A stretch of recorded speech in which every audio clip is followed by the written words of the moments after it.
បាទសួស្តីបងប្អូនទាំងអស់គ្នាបាទស្វាគមន៍មកកាន់ Channel កូនខ្មែរតិចបាទថ្ងៃនេះកូនខ្មែរតិចនឹងលើកយកវីដេអូមួយទាក់ទងទៅនឹងការ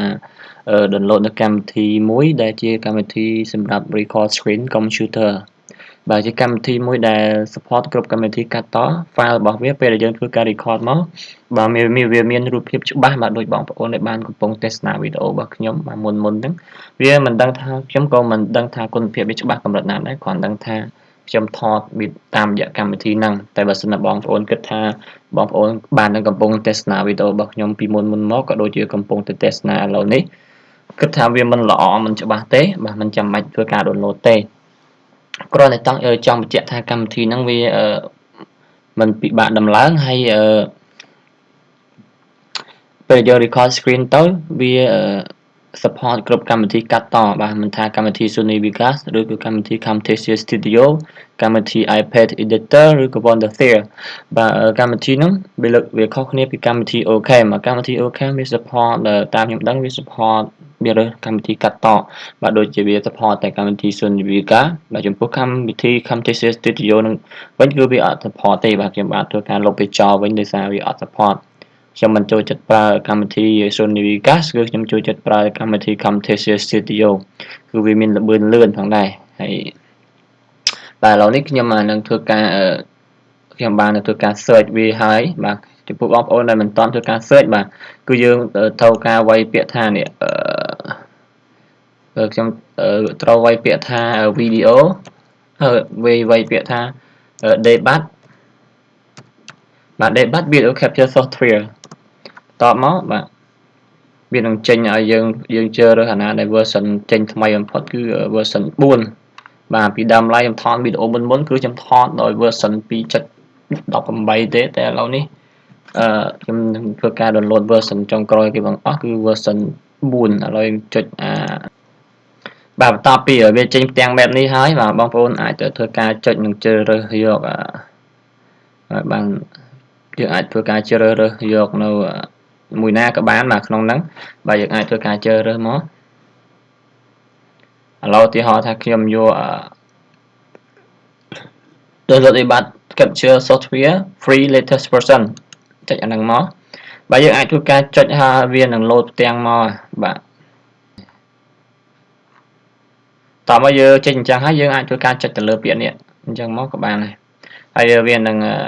ឲ្យយើងធ្វើការ download បាទយើងគ្រាន់តែចុចពាក្យថា download គឺ free បាទសូមបញ្ជាក់ថាចំពោះបងប្អូនថ្មីគឺក៏អត់ដែល register ជាមួយនឹងកម្មវិធី NCH បាទបើយើងធ្វើការ register មកបើយើងអត់ធ្វើការ register គឺយើងអាចបញ្ចូល code license បានទេអញ្ចឹងយើងត្រូវតែអ្នកបញ្ចូលជាមួយនឹងកម្មវិធីនេះពេលដែលបងប្អូនថ្មីគឺទាមទារឲ្យធ្វើការ sign in ជាមួយនឹងកម្មវិធីហ្នឹងNCA shoot បាទកម្មវិធីនេះគឺជាកម្មវិធីហ្នឹងវាសម្រាប់ធ្វើការ download នៅកម្មវិធីផ្សេងទៀតឧទាហរណ៍បាទវាមានកម្មវិធីផ្សេងទៀតដែលវាក្រុមហ៊ុនរបស់ NCA software ហ្នឹងបាទបើយើងធ្វើការ sign in ទៅគឺយើងអាចធ្វើការដាក់ code license ហ្នឹងបានបើយើងអត់ sign in ជាមួយនឹង Gmail របស់យើងទេគឺអត់អាចដាក់ license បានទេបាទសូមបញ្ជាក់បាទយើងធ្វើការ sign in ចូលទៅបាទចំពោះខ្ញុំមកបានធ្លាប់ sign in ហើយគឺអត់មានឲ្យ sign in ទេអញ្ចឹងយើងធ្វើការចុចពាក្យថា download បាទចុចពាក្យថា download បាទបន្ទាប់ពី download ហើយយើងធ្វើការ run វាធម្មតាឧទាហរណ៍ download ខ្ញុំចុច download មកវានឹង load នៅទីនេះបាទអូខេអញ្ចឹងខ្ញុំធ្វើការ download ដោយសារខ្ញុំ download ហើយអញ្ចឹងខ្ញុំដំឡើងវាបាទចុចលើខ្ញុំចុចលើវាក៏បានខ្ញុំចូលទៅកាន់នេះក៏បានបាទខ្ញុំចូលទៅកាន់ទីនេះក៏បានវានឹងបង្ហាញយើងថា version ប៉ុន្មានបាទចំពោះបងប្អូនអាចយើងធ្វើការទៅមើលវានៅក្នុងនេះក៏បានដែរបាទយើងអាចនៅទីនេះមកក្នុង file អញ្ចឹងតាមដែលវា load ឥឡូវខ្ញុំបាន load ស្រាប់ហើយគឺខ្ញុំបង្ហាញតែម្ដងបាទគឺ install debug version 4បាទគឺជា version ចុងក្រោយគេតោះមកយើងធ្វើការចុចពាក្យថា next យើងយកគូស tick ថា accept the license term យើងចុចពាក្យថា next បាទអូខេដោយសារតែខ្ញុំបានធ្លាប់ធ្វើការភ្ជាប់វាហើយគឺវា license key គឺវា load ឲ្យយើងតែម្ដងបាទគឺមិនបាច់ចាំបាច់បញ្ចូល license key ទៀតទេគឺវាដាក់ថា license ឲ្យយើងការស្រេចបាទគឺខ្ញុំពេលដឹកចាំទៅឡើងទៅគឺវាឡើងអញ្ចឹងតែម្ដងបាទទៅពេលយើងចុចបិទវាឥឡូវយើងបើកវាមកវិញបាទយើងបើកវានឹងប្រាប់ថាអ្នក version ប្រមាណ version 4ហ្នឹងហើយបាទវា load direct ឲ្យតែម្ដងបាទដោយសារតែខ្ញុំធ្លាប់ធ្វើការ download ឬដំឡើងវាបាទ ហើយចំពោះ key គឺយើងអាចធ្វើការចុចឲ្យពេញគឺនៅ key នៅទីនេះបាទគឺខ្ញុំនឹងដាក់ជូននៅលើកញ្ចក់ computer តែម្ដងគឺហើយដើម្បីចុះឈ្មោះវាពេញបានគឺយើងត្រូវចុចនៅលើពាក្យថា file ហើយយកពាក្យថា register software ហើយយើងធ្វើការបំពេញនៅ code key ហ្នឹងចូលនៅទីនេះបាទហើយយើងធ្វើការចុចពាក្យថា register តែម្ដងបាទដើម្បីឲ្យយើងបានដល់ពេលយើង register ទៅគឺកម្មវិធីហ្នឹងពេញយើងប្រើប្រាស់បានមួយជីវិតហើយគឺមានការទាមទារកូដបញ្ចូលម្ដងទៀតទេបាទហើយបើអាហ្នឹងសម្រាប់តែអ្នកធ្វើការចុះឈ្មោះទេបើសិនជាអត់ធ្វើការចុះឈ្មោះ sign in ជាមួយនឹងកម្មវិធី NCH ហ្នឹងគឺវាប្រកាសជាទាមទារឲ្យយើងចុះឈ្មោះហើយនឹងធ្វើការបញ្ចូលកូដសារថ្មីឯងអញ្ចឹងយើងចុះឈ្មោះទាំងអស់គ្នាបាទគាត់ឲ្យធ្វើការ sign in ទៅគឺជាការស្រេចបាទឥឡូវយើងចំពោះហ្នឹងគឺត្រូវទៅបាទបន្ទាប់ពីយើងធ្វើការចុះឈ្មោះអញ្ចឹងហើយគឺសូមបញ្ជាក់ថាចំពោះបងប្អូនថ្មីគឺត្រូវតែបញ្ចូលឬក៏ sign in ជាមួយនឹងកម្មវិធី NCH ដែលពេលវា load ឲ្យយើង sign in ហ្នឹងណាបើចំពោះខ្ញុំគឺអត់មានឲ្យ load ទេបាទគឺខ្ញុំធ្លាប់បាន sign in ម្ដងហើយបាទចំពោះដែលបងប្អូនអត់ធ្វើការ sign in ជាមួយនឹងកម្មវិធី NCH ហ្នឹងគឺវាអត់ឲ្យយើងធ្វើការបញ្ចូលនៅ license ហ្នឹងទេគឺអត់ឲ្យយើងទោះបីយើងបញ្ចូលកូដហ្នឹងទៅគឺវាអត់ពេញទេគឺវាអត់ load ឲ្យពេញទេគឺវាអត់ឲ្យយើងចុះឈ្មោះទេបាទសូមបញ្ជាក់ហើយឥឡូវនេះខ្ញុំបង្ហាញពីរបៀបនៃការប្រើប្រាស់កម្មវិធីតែម្ដងគឺខ្ញុំមិនចេះច្រើនទេកម្មវិធីខ្ញុំចេះល្មមដែរទេបាទទី1នោះគឺខ្ញុំបង្ហាញពីកន្លែង record កន្លែងប៊ូតុងពណ៌ក្រហមនេះគឺជាកន្លែង record screen ណា record screen ហើយកន្លែងកណ្ដាលនេះគឺជាកន្លែងដែលបាទកន្លែងនេះគឺជាកន្លែងដែលយើងធ្វើការផុសគឺយើងផ្អាកវាបើយើងរវល់អីអញ្ចឹងយើងផុសវាទុកសិនតមកជាបន្តយើងផុសហើយយើងចុចអាក្រហមហ្នឹងវិញហើយវានឹង record ហើយបើយើងអស់ការ record យើងចុចអាកន្លែងនេះអាសញ្ញាជ្រុងនេះណាយើងចុចលើហ្នឹងមកវាឈប់ហើយវា stop ហើយចំពោះការកំណត់ file វិញគឺយើងយក WMV ឬក៏យើងអាចធ្វើការធ្លាប់ record ជា file ណាយើងអាចយកមួយណាក៏បានដែរតែចំពោះខ្ញុំយក WMV ហើយទំហំរបស់វាក៏ដូចគ្នាដែរគឺយើងអាចធ្វើការកំណត់និងជ្រើសរើសបានឡូវយកថា19 20គុណនឹង1080ហើយកន្លែងនេះ encoder នេះគឺយើងត្រូវអូសវាមកឲ្យដល់ទីនេះបាទឲ្យវាពេញតែម្ដងបើអញ្ចឹងវីដេអូយើងអត់ច្បាស់ទេបាទហើយយើងធ្វើការចុចដល់ហ្នឹងហើយយើងអាចតម្លើងវាអស់ហើយតែប៉ុណ្្នឹងឯង rate របស់វាហើយយើងធ្វើការទីនេះគឺ quality គឺយើងយកវាអូសឲ្យពេញទាំងអស់ហើយបន្តមកទៀតបាទគឺយើងធ្វើការចុចពីថា OK ហើយបន្តមកគឺយើង video option គឺយើងយក19 20គុណនឹង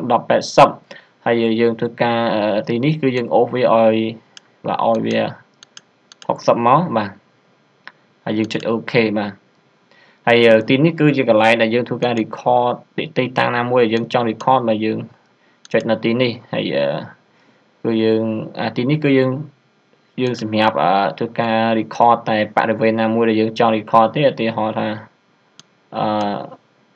យើងអូសយកទៅមកបរិវេណខាងស្ដាំចឹងមកបើយើងចង់យកមកកញ្ញុំណាបើយើងចង់ record ពេញគឺយើងចុចអាទីនេះបាទសញ្ញានេះបើយើងឃើញវាថា full ហើយទីនេះគឺវា record ពេញទូទាំងកុំព្យូទ័រតែម្ដងហើយទីនេះគឺអីគេហើយកន្លែងនេះគឺសម្រាប់សរសេរ text អីចឹងមកបាទយើងអាចសរសេរ logo និយាយអំពីតកតងនឹងវីដេអូយើងអញ្ចឹងជាដើមយើងអាចដាក់ខាងឆ្វេងស្ដាំអីតាមដែលយើងចង់បានគឺនៅទីនេះហើយកន្លែងនេះគឺយើងចង់ដាក់ color យើងចង់បដូរ color កម្មវិធីយើងហ្នឹងបាទពេលយើងថតរូបភាពទៅយើងចង់ដាក់វាឲ្យជាបន្ថែមពលឺបន្ថែមអី contrast អីនេះអាចទេប៉ុន្តែខ្ញុំអត់ធ្វើការបន្ថែមទេបើយើងចង់បន្ថែមយើងកាន់អូសទៅមុខឆ្វេងស្ដាំទៅក្រោយហ្នឹងទៅបាទអូខេហើយកន្លែងនេះគឺសម្រាប់ធ្វើការវាយ logo watermark អីទីហោះតាក់ទងនឹងឈ្មោះ channel subscribe ជាដើមបើយើងចង់ដាក់ប៉ុន្តែអាហ្នឹងជាទូទៅវាធ្វើនៅក្នុងកម្មវិធីកាត់តវីដេអូយើងចាំបាច់ទេហើយកន្លែងនេះគឺសម្រាប់ឲ្យយើង record នៅ camera overlay នេះគឺជាកន្លែងយើងចុច enable ទៅគឺវានឹងបង្ហាញរូបភាពយើងនៅលើវីដេអូដែលយើងចង់និយាយបណ្ដា record បណ្ដាយើងដាក់រូបយើងបណ្ដាគឺយើងដាក់ទៅបាទយើងអាចកំណត់ទំហំវាបានដែរហើយយើងឧបករណ៍មានខាងឆ្វេងនិងស្ដាំបាទយើងចង់ដាក់ខាងឆ្វេងឬក៏ top កំពូលលើឬក៏ bottom ឬក៏ខាងស្ដាំនេះបើយើងតាមយើងចង់បានវានៅទីតាំងណាមួយបាទហើយចំពោះកន្លែងសលេងបាទកន្លែងនេះគឺយើងបិទទៅវាអត់មានលឺទេហើយកន្លែងនេះរូបភាពនេះ screenshot យើងអាចធ្វើការ record រូបភាពទាំងអស់បើយើងចុចមើលខ្ញុំចុចមីននេះគឺជា record រូបភាពដែលខ្ញុំបានថតកុំព្យូទ័រហ្នឹង ហើយយើងអាចចុចនៅទីហ្នឹងចុចដល់កន្លែងហ្នឹងគឺយើងថតរូបភាពលើកុំព្យូទ័រយើងហ្នឹងណា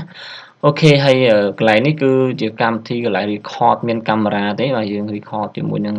online ហើយទីនេះខ្ញុំ enable វិញគឺមកត្រូវការហើយកន្លែងអស់នេះគឺខ្ញុំមិនសូវជាចេះដែរហើយកន្លែង record នេះគឺយើងមានការវីដេអូដែលខ្ញុំធ្លាប់ record ពីមុនមកគឺវា load នៅទីនេះទាំងអស់ហើយយើងអាចធ្វើការ save ទីតាំងណាមួយយើងអាចវីដេអូហើយនឹងអានេះបើនេះជាកម្មវិធីថ្មីទៀតដែលយើង download ហើយអានេះគឺអាចធ្វើការ convert វាទៅជាអីក៏បានដែរបាទហើយទាំងអស់ហ្នឹងគឺយើងមិនចាំបាច់ដឹងទេហើយបើបងប្អូនចង់ស្វែងយល់ទៀតគឺខ្ញុំពុកខ្ញុំអត់សូវយល់ដែរឥឡូវហ្នឹងខ្ញុំគ្រាន់ដឹងថាកំណត់បែបណាដើម្បី record ទៅវាច្បាស់ហើយខ្ញុំពីពុកខ្ញុំអត់ចង់ដឹងថាយ៉ាងម៉េចទេទៅមុខទៀតបានយើងធ្វើការស្វែងយល់ហើយ file នេះគឺអត់មានតាក់ទងហើយ screen នេះគឺវាមានអស់នៅខាងក្រោមនេះហើយបាទពី user អីនេះគឺខ្ញុំអត់សូវដឹងដែរតែគ្រាន់ថាយើងអាចធ្វើការកំណត់ទំហំ record តាមបែបណាយើងចង់បានបាទអូខេហើយបាទអស់ហើយកម្មវិធីហ្នឹងគឺមានតែប៉ុណ្្នឹងណាកម្មវិធីហ្នឹងបាទបើសិនបងប្អូនគិតថាវាអាចជួយដល់បងប្អូនវាថតទៅច្បាស់ដែរបងប្អូនអាចធ្វើការ download វាទៅហើយដាក់ key ដែលខ្ញុំឲ្យលើកុំព្យូទ័រនៅកញ្ចក់ហ្នឹងបាទដាក់វា key ចូលទៅហើយ key ហ្នឹងកតុយវាកតុយចុងក្រោយបំផុតបើបងប្អូនវាយអក្សរ I មិនត្រូវវាយអក្សរ L កតុយ key ហ្នឹងណាប៉ុន្តែកុំវាយអក្សរធំវាយអក្សរតូចបើវាយអក្សរអក្សរ L មិនត្រូវយើងវាយអក្សរ I ណាអូខេបាទឥឡូវវីដេអូហ្នឹងគឺខ្ញុំសូមបញ្ចប់វាត្រឹមតែប៉ុណ្្នឹងតែម្ដងបាទគឺអស់ហើយបាទគឺថាបងប្អូនធ្វើការ download បានទាំងអស់គ្នាបើសិនជាអត់មាន download មិនបានអីសូមធ្វើការដាក់ comment នៅខាងក្រោមវីដេអូខ្ញុំធ្វើការឆ្លើយតបបាទសូមអរគុណសូមកុំភ្លេចចុច subscribe ផងបាយបាយ